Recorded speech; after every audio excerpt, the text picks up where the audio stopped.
Fala, meus amigos, estamos trazendo aqui um vídeo especial para o final de semana para poder ampliar a reflexão do vídeo anterior, tá? No qual a gente falou sobre aquele desastre lá na Barra da Tijuca, o assassinato dos 3 médicos, incluindo o irmão da Samia Bonfim. E, enfim, isso gerou uma série de bizarrices, aí os bolsominions vomitando ódio nas redes sociais, desejando inclusive a morte dela, quer dizer, um negócio assim inacreditável, né? E aí no final do vídeo eu trouxe, quem quiser, eu vou deixar o link para vocês aqui também, tá? Inclusive me desculpa, pessoal, eu não estou deixando os links nos últimos vídeos, que eu estou aqui às voltas com esse problema sério e, enfim, ainda não consegui resolver isso e aí isso acaba me fazendo esquecer às vezes os links aqui, mas eu vou tentar atualizar isso também, tá? Então vou deixar o link do vídeo anterior para vocês, porque no final do vídeo eu faço uma reflexão sobre um texto do Wilson Gomes, que é um professor também, tá? Se não me engano, da Universidade da Bahia. E ele fala sobre uma certa tendência atual de uma violência, de um ódio, né, dos discursos neo-identitários, tá?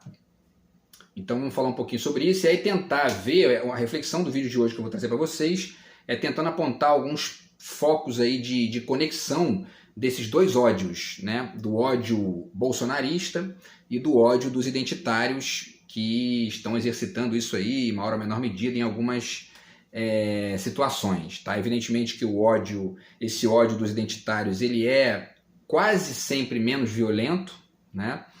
Salvo algumas exceções, inclusive aí, né? Agora, existem semelhanças aí que a gente tem que refletir, né? Se a gente realmente quer uma sociedade melhor, que seja pautada por um respeito mais amplo aí entre a maioria das pessoas, né? Então vamos tentar refletir isso aqui, eu vou trazer uns livros para ver se ajuda nesse caminho aí também, tá? Antes eu deixo mais uma vez aqui para vocês a dica do meu livro de poemas, do outro lado de cá, meu terceiro livro de poesia, meu 5º livro pela Multifoco, tá? E o meu 9º livro no total, beleza, pessoal? Então o Zap também está na descrição do vídeo aí, vou deixar para vocês e qualquer coisa é só entrar em contato que a gente conversa sobre isso, beleza? Então vamos lá, o texto do Wilson Gomes, que eu também vou deixar o link para vocês, e também deixei no Facebook, lá para quem se interessar, na comunidade do WhatsApp, tá? Ele fala do ódio de bem, né? Dizendo que não existe ódio de bem, certo? Será que não existe mesmo ódio de bem? No final do vídeo passado eu já fiz uma reflexão sobre isso, trazendo a questão do Ulisses Guimarães, né? Tá aqui a Constituição Brasileira, que agora dia 5 fez 35 anos, né? E o Ulisses Guimarães dizia lá com muita propriedade, temos ódio e nojo da ditadura, né? Então, assim, não existe ódio do bem? Acho que existe sim. Ódio à ditadura, ódio ao ódio, vamos dizer assim, né?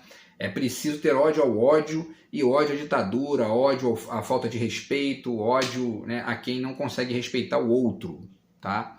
Isso é muito importante e a gente tem visto isso aí. E aí o Wilson Gomes comenta 2 casos ocorridos nas últimas semanas. Vou recapitular isso aqui para vocês porque é importante para a gente desenhar aqui o trajeto da reflexão, tá? E eu vou relembrar mais um caso também que aconteceu, porque na verdade isso tem acontecido o tempo todo, tá? Muitas vezes mesmo, tá? E é importante a gente ir refletindo nisso, certo? Então uma aluna acusou uma professora de transfobia na Bahia porque a professora teria tratado o aluno masculino e ela prefere o feminino. Por outro lado, a aluna reclamou das críticas da professora à sua leitura e ainda disse que a professora estaria em surto psicótico, né? Virou moda agora isso. Para além disso, eu sou professor, né? Já lecionei durante muitos anos e muitas vezes você faz uma crítica para o aluno, ele leva como se você estivesse desmerecendo a leitura dele. O papel do professor é ter um trajeto de leitura quase que 99% de vezes mais amplo, mais extenso do que os alunos que estão ali, especialmente quando se trata de ensino médio e tal. Isso não significa que você não vai escutar, né, a experiência do aluno, a perspectiva dele sobre as coisas, mas, né, a gente parte do pressuposto que o professor tem uma bagagem maior, tem um encaminhamento maior ali. E a professora argumentou que aquela aluna trans praticamente não ia para a aula e estava apresentando uma versão ali, uma perspectiva, né, sobre o assunto que não tinha nada a ver com o que estava, enfim, desenhado ali como roteiro. E aí isso gera uma situação, às vezes, que atrapalha a aula, né? Porque muitas vezes também os alunos acham que a aula é uma espécie de, né, enfim, tem que ficar ali, enfim, fazendo o exercício dos próprios problemas pessoais. E muitas vezes isso, né, você está dando aula para uma turma de 20, 30 alunos, não dá para ficar escutando a história pessoal de cada um dos 30, porque isso, né, enfim, toma a aula inteira e você não transmite o conteúdo. Enfim, e aí a aluna se incomodou e tal, disse que, né, a professora se desculpou, falou que tinha errado ali, né, uma bobagem. E recentemente teve um outro caso envolvendo essa questão de erro de gênero, né, que é um erro não proposital, né, e aí, portanto, é perfeitamente desculpável, que foi o general Heleno, né, que é um cara que não tem nada a ver com ele, não gosto dele como político e tal, mas eu vi lá que ele tratou uma parlamentar trans, Duda alguma coisa, não lembro agora o segundo nome dela, mas enfim, parece que tratou no masculino, ela queria que tratasse no feminino, mas nitidamente ele não estava fazendo isso como perversidade, né? Ele estava fazendo isso sem querer ali, foi um equívoco dele, e isso acaba virando transfobia, como se ele estivesse atacando todos os trans, né? Essa é uma questão que o Wilson Gomes desenvolve aqui. E isso é um excesso desses identitários, neo-identitários, que acabam, né, enfim, tropeçando aí nessas expectativas e ao mesmo tempo misturando, né, o seu problema pessoal com alguém ali com um ataque, né, a todo mundo que é parecido com ele. Então isso tem que ser ponderado aí na balança, porque às vezes isso gera excessos e muitas vezes linchamento moral, que foi o que foi feito com a professora aqui na internet, segundo consta que o Wilson Gomes pondera isso, tá?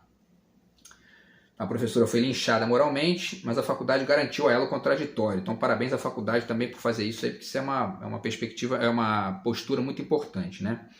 O segundo caso é o da assessora da Aniele Franco, né, que foi demitida. O nome dela é Marcele Decoté da Silva, assessora de assuntos estratégicos do Ministério da Igualdade Racial, e ela foi demitida porque no domingo, dia 24 de setembro, enquanto acompanhava a ministra Aniele Franco em uma agenda oficial, ela ofendeu a torcida do São Paulo, né? Tinha um jogo lá e tal, e aí ela disse: torcida branca, que não canta, descendente de europeu safade, né? Pior de tudo, pauliste. Quer dizer, tem aí uns 3 preconceitos aqui numa fala de 2 linhas ali, né? Quer dizer, né? Torcida branca, como se ser branco fosse ruim, né? Que não canta, descendente de europeu safade, como se ser europeu fosse ruim também, né? Enfim. E pior de tudo, pauliste, né, e tal. E aí eu já falo aqui, né, repito o que eu já falei em outras ocasiões aqui no canal.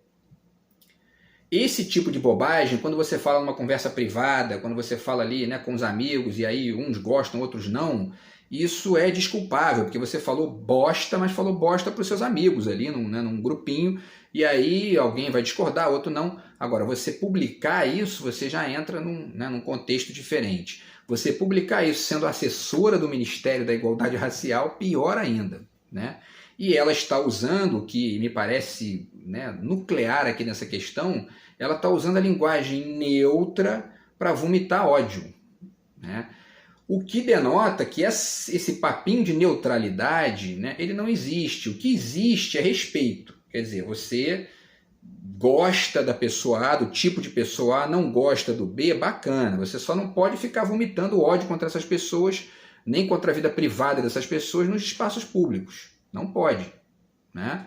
Porque isso tem que ser, enfim, rechaçado pelos mecanismos aí de debate social e tudo mais, tá? E aí a ministra, né, ligou para o presidente do São Paulo e da torcida independente do São Paulo pedindo desculpas, né? Parabéns para a Aniele Franco por ter feito isso, a postura bacana, né? Percebeu ali o equívoco, né? E aí ligou para se desculpar. E ela publicou uma nota dizendo que as manifestações públicas das servidoras estão em evidente desacordo com as políticas e os objetivos do Ministério, tá? E aí, a partir desses 2 casos, Wilson Gomes fez uma reflexão sobre os excessos do ativismo identitário que tem surgido nos últimos anos. Eu ainda dou um terceiro exemplo aqui, antes de passar para a leitura dele, e depois eu passar para a minha reflexão sobre essa questão, tá? Para além do que eu já fiz no vídeo anterior. O terceiro exemplo, eu já fiz um vídeo sobre isso aqui, teve uma época que o tal do Mamãe Falei, isso é um bobalhão aí, que é um deputado da direita, do MBL, né, que só fala bobagem, e já foi até caçado aí e tal, mas enfim, ele falou uma asneira gigantesca sobre as ucranianas, né, fez um comentário que é tipicamente um comentário, né, de grupinho, de amigos, tomando uma cerveja, e aí falou isso no WhatsApp, alguém vomitou isso para o público, né? E aí ele disse, porque as ucranianas, as refugiadas são todas lindas e tal, não sei o quê, tudo facinho de pegar, porque são pobres, né?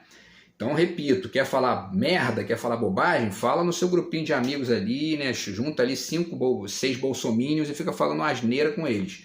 Agora, ele fala isso num espaço público e publicaram, dançou, né? E aí eu acho correto, porque, né, refugiadas, né? O cara não pode fazer um comentário desse. Agora, junto desse comentário, teve um outro que ele fez dizendo que queria fazer um Tour de Blonde, né? Vocês devem lembrar disso, né? E o Tour de Blonde seria justamente seria um turismo sexual na Suécia, né? E aí pronto, né? Os feministas ficaram revoltados, e os feministas, o que é mais estranho ainda, né? Eu vi homens comentando, não, isso é um machista escroto, né? E blá blá blá. Quer dizer, né? O cara é machista escroto porque ele queria, enfim, né, conhecer as prostitutas da Suécia. Qual o problema, né? O que isso tem de escroto? Nada. Muito pelo contrário, porque a existência de prostitutas só é permitida em países livres, que as mulheres têm o direito de fazer o que quiser com o seu próprio corpo, quer dizer. Então a prostituta ela é um exemplo, né, uma personagem ali da liberdade, né, ela pode fazer o que ela quiser com o corpo dela. Aí tem aqueles proto-moralistas mais toscos ainda que dizem, não, mas ela não está fazendo isso porque ela quer, é por necessidade. Na Suécia, eu duvido muito. Pode haver até uma outra exceção ali, mas na Suécia acho muito difícil. A renda média da Suécia é $70 mil por ano, né? Então, assim, tá? Não estamos falando aqui de Uganda, nem enfim, do Haiti, nós estamos falando da Suécia.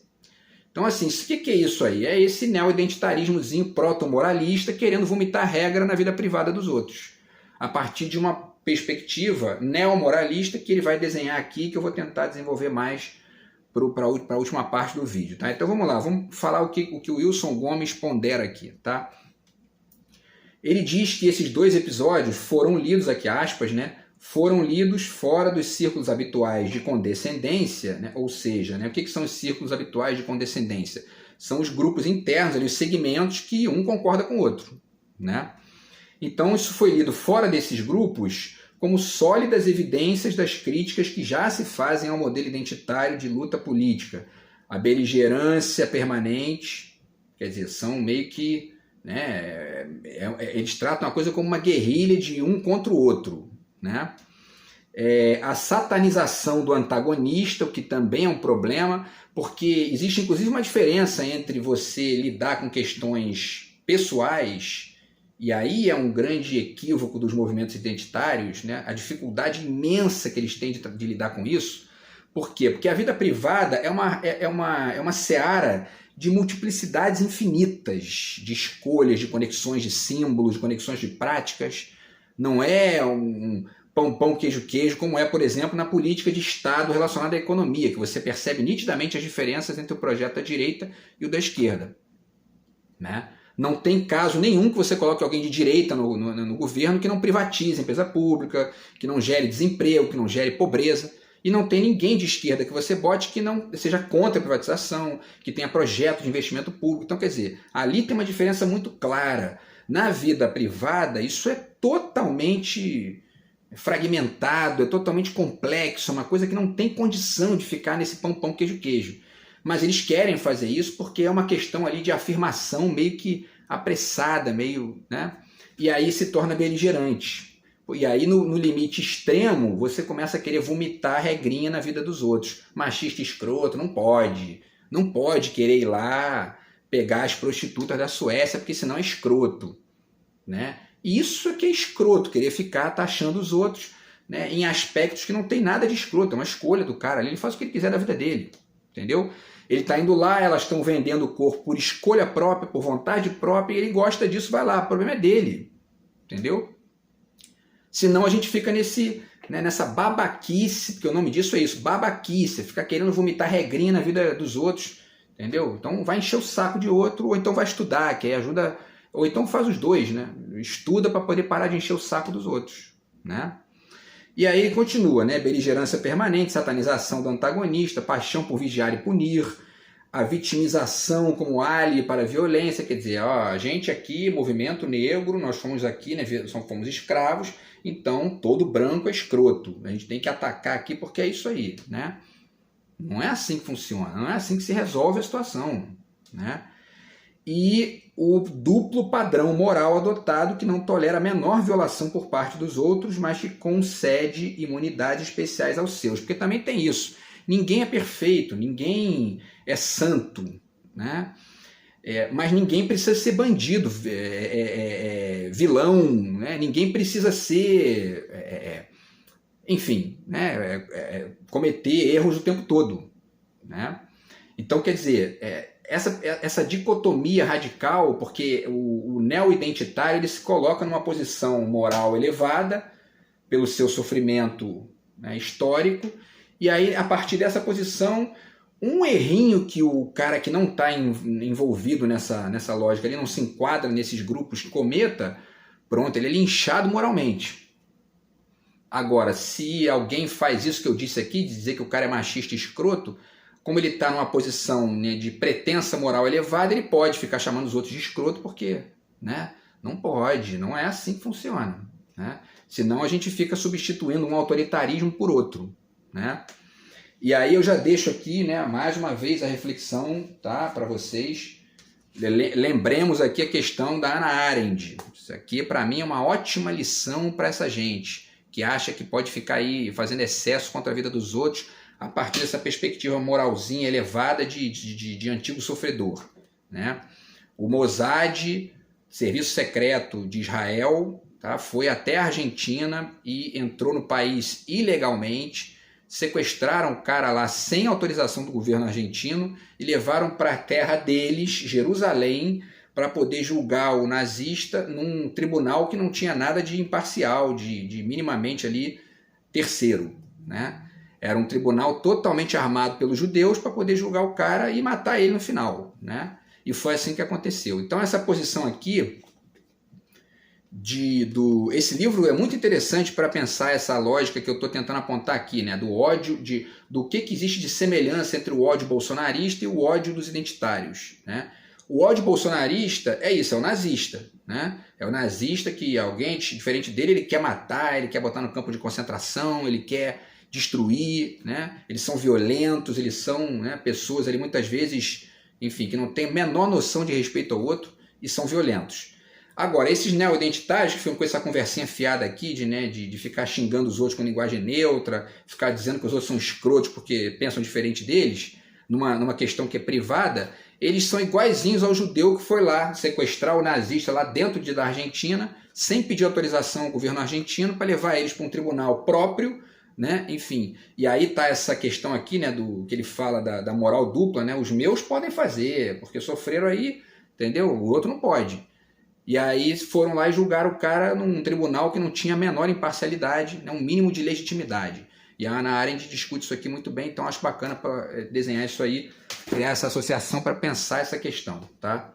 E aí o Som Gomes continua, né? Os desses grupos estariam moralmente aprovados mesmo quando agem mal. Ele continua, essa gente segue, não, né? Essas pessoas seguem vendendo a ideia de que, aí cito ele aqui, o identitarismo não é uma estratégia de militância, mas a forma de ser de movimentos com pautas morais elevadas. E aí eu lembro do que eu falei também na vez passada, quer dizer, muitas mulheres não se identificam com esse discurso, aspas, feminista, né? Que muitas vezes querem impor comportamentos, né, para a vida pessoal dos outros. Né? Por isso que essas questões têm que ficar, ou, né, quer dizer, você exercita isso numa de chamar atenção para questões ligadas ao jurídico, né, a parte da legislação, a parte dos comportamentos institucionais. Isso também tem que virar questão de sala de aula, tem que ser discutido nas universidades, porém com toda uma cautela para que o moralismo não fique na frente da ponderação. Porque senão você começa a vomitar, daqui a pouco você está xingando o cara de escroto, porque ele gosta de uma coisa que você não gosta, e às vezes até pode ser uma coisa até escabrosa, né? Porque o Nelson Rodrigues já ensinou isso e é isso aí mesmo. A vida privada é um negócio muito complicado, né? Tem gente que gosta de umas coisas muito doidas aí. E aí? É o barato do cara, vai ficar se metendo aí para encher o saco, né? Então, assim, tá? E ele diz que essas políticas de identidade não se confundem com os próprios grupos, que muitas vezes não se identificam com isso, né? Então é fato, porque, como eu falei, muitas mulheres não se identificam com esse movimento feminista, por quê? Porque muitas vezes são mulheres masculinizadas que são muito mais, elas querem muito mais ser iguais aos homens do que ser mulheres de fato, né? E aí isso gera o quê? Muitas vezes imposição proto-moralista, né? De querer dizer, isso aí é submissão, e a outra não acha e dane-se, né? Então, quer dizer, é muito complicado isso aí, tem que ter muito cuidado para lidar com isso.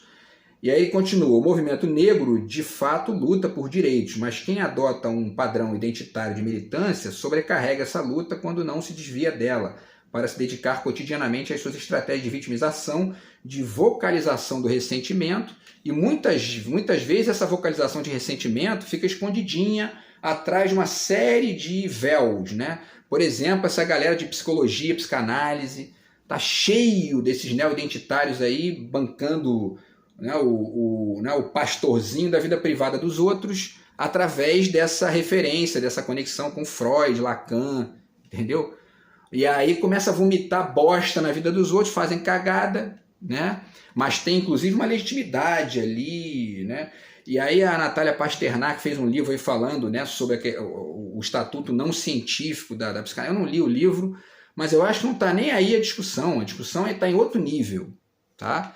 Tá no nível, inclusive, de discutir o que a Constituição diz, né? Ela não pode se meter na vida privada dos outros, porque dá cagada.